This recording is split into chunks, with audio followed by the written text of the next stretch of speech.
Salut, ouais, super, il y a une nouvelle conférence d'Étienne Klein qui est sortie. Alors ça fait quelque temps, j'ai remarqué que Étienne Klein évoque le platisme. Alors le platisme, c'est pas un mot que j'aime beaucoup. D'ailleurs, quand j'ai commencé à m'intéresser au sujet, il n'y avait même pas de mot en français. C'était les anglophones qui appelaient leur communauté les flat earthers. Et donc on est devenus les platistes en France, c'est assez moche, mais Étienne Klein donc s'intéresse au platisme depuis un petit moment et c'est pas la première fois que je l'entends dire qu'il ne faut pas balayer d'un revers de main le platisme, qu'il y a des arguments sérieux, enfin bon bref, il est assez embêté en fait. Il paraît qu'il y a 17% de platistes en France. Oui, alors, il y a quelques temps, il n'y a pas si longtemps, on était censé être 10%, donc ça a l'air d'augmenter de manière exponentielle. Bon, de toute façon, il n'y a pas de retour en arrière, donc ça ne va faire qu'augmenter. Et donc, une nouvelle expression d'Étienne Klein par rapport à la Terre plate, par rapport à ce que moi je préfère appeler le géocentrisme, le géostatisme, et ne me dites pas que le géocentrisme, ça n'a pas de rapport avec la Terre plate, puisque ça fait partie d'un tout, c'est un modèle. Jamais quelqu'un ne propose une Terre plate qui flotte dans l'infini de l'univers. Non, soit d'un côté, c'est une Terre fixe, plate, au centre de l'univers, un univers clos, soit de l'autre côté, c'est une boule qui flotte dans l'espace au milieu d'un univers infini, polycentrique. On n'est plus dans l'héliocentrisme, maintenant on a dépassé tout ça, c'est le progrès, on est vachement plus loin.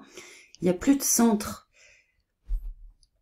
Bref, on résume le modèle à la forme plate de la Terre, en oubliant de préciser qu'il s'agit d'un modèle aussi à 3 étages, avec la Terre au milieu, donc à la fois au centre et au milieu, donc au centre de l'univers, puisque l'univers c'est le ciel plus la terre, plus les enfers, avec les astres qui tournent autour de la Terre. C'est ça qui est très important dans le fait que la Terre soit fixe, c'est que les astres tournent autour de nous, ce qui donne à l'homme une place très importante, qui nous met au centre de la création, et de l'autre côté, une boule créée par accident dans un univers créé par accident.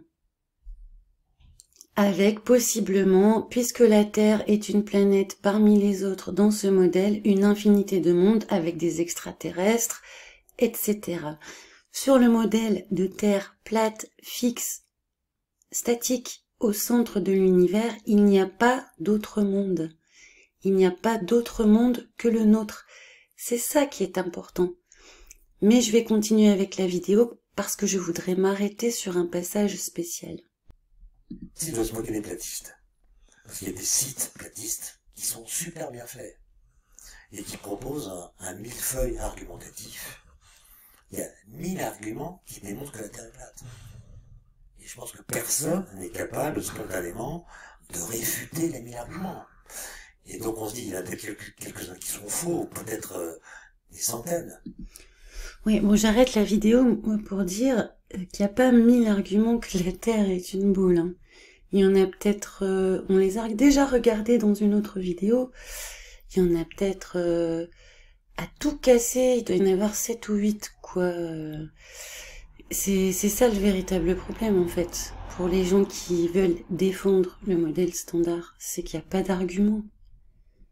D'accord, donc ça donne l'impression que le platisme est une sorte d'hyper-rationalité qui permet à ceux qui adhèrent à cette thèse de se renarcissiser en se faisant croire à eux-mêmes qu'ils ont compris ce que le public moutonnier qui croit que la Terre est ronde n'a pas compris.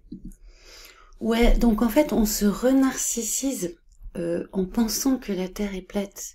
C'est vrai que moi depuis quelques années, pour l'ego, ça n'a pas été terrible en fait de défendre cette idée. Je vous avoue que j'ai pas reçu beaucoup de témoignages d'admiration. Je dois certainement être moins admirée, moins écoutée qu'Étienne Klein en défendant que la Terre est plate. Je vous jure que pour la gloire, c'est pas terrible. Mais bon, ce serait une façon de se mettre en valeur, de se mettre en avant. Hein. Il va psychologiser en fait simplement l'opinion adverse. Hein, si l'autre ne pense pas comme Étienne Klein, c'est bien parce qu'il y a un problème psychologique derrière ça. Mais quand même, là, les platistes, je suis désolée, on voit la Terre, on a vu la Terre, on a vu des images de la Terre maintenant. Et c'est ça la preuve?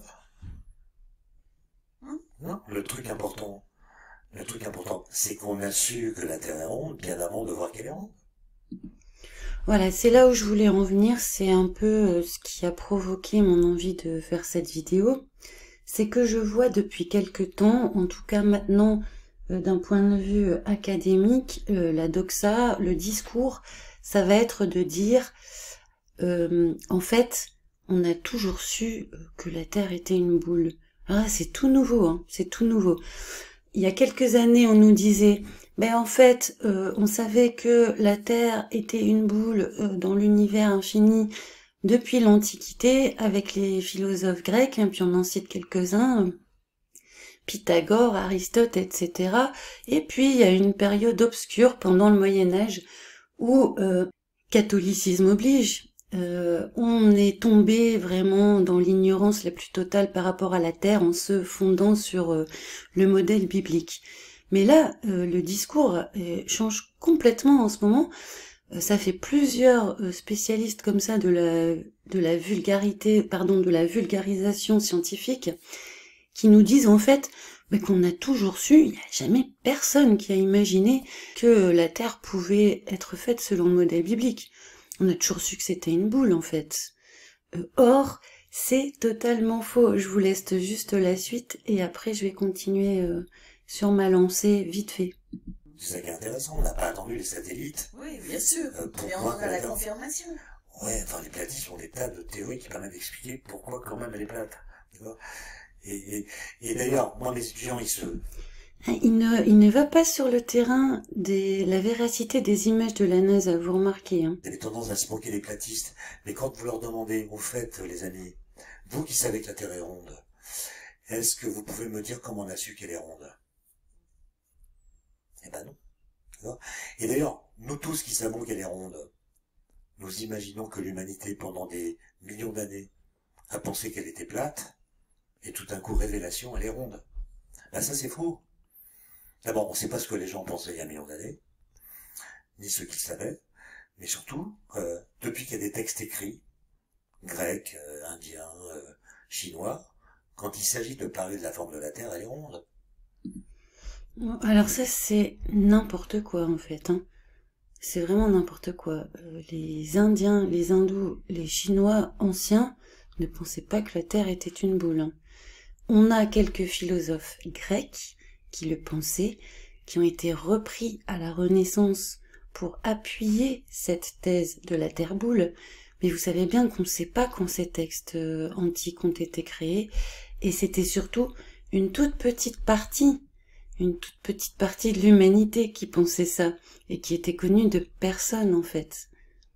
Mais on ne sait pas dire comment cette connaissance est devenue une connaissance. Et donc, vis-à-vis de quelqu'un qui pense qu'elle est plate et qui, lui, a plein d'arguments, on est démunis.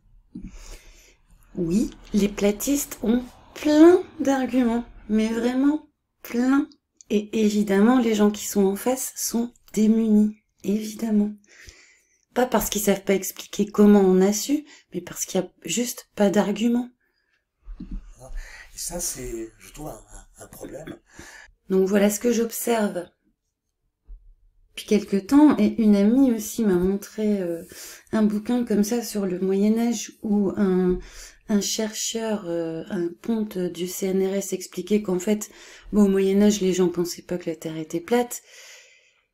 Il faudrait, les gars, que vous m'expliquiez si au Moyen-Âge, on pensait déjà que la Terre était une boule, il faudrait que vous m'expliquiez à quoi rime ce qu'on appelle la révolution copernicienne. Si au Moyen-Âge, on ne croyait pas au modèle biblique de la Terre, au centre de l'univers, plate et statique, avec un ciel au-dessus, un ciel avec un grand C, et un enfer dessous, à quoi rime cette révolution copernicienne? C'est la révolution de quoi alors? Si on connaissait déjà le modèle, pourquoi ce serait une révolution? Ça fait seulement 500 ans qu'on croit que la Terre est un globe, et n'essayez pas de nous raconter autre chose, s'il vous plaît. Donnez plutôt des arguments en faveur de ce globe. Donc là, on assiste à un moment où on est en train de réécrire l'histoire. Bientôt, cet article de Wikipédia n'existera plus, prenez-le en photo. Mais la révolution copernicienne, c'est bien le moment de l'histoire où il y a eu un renversement de la représentation du monde et de l'univers. Et ceci remonte au 15e, 16e, 18e siècle, avec à l'origine Copernic, Galilée et des gens qui ont repris des auteurs de l'Antiquité. Mais pendant tout le Moyen-Âge, il n'était pas question de ça, sinon il n'y aurait pas eu de révolution, vous comprenez? S'il n'y a pas eu de changement de modèle, il n'y aurait pas eu de révolution. Alors prêtez l'oreille maintenant aux gens qui vont parler des deux modèles de la Terre plate. Vous verrez qu'en ce moment, on tente d'effacer l'idée que pendant des centaines, des milliers d'années, sur la Terre et dans toutes les civilisations, on savait que la Terre n'était pas une boule. Voilà les amis, c'est tout pour aujourd'hui, à bientôt.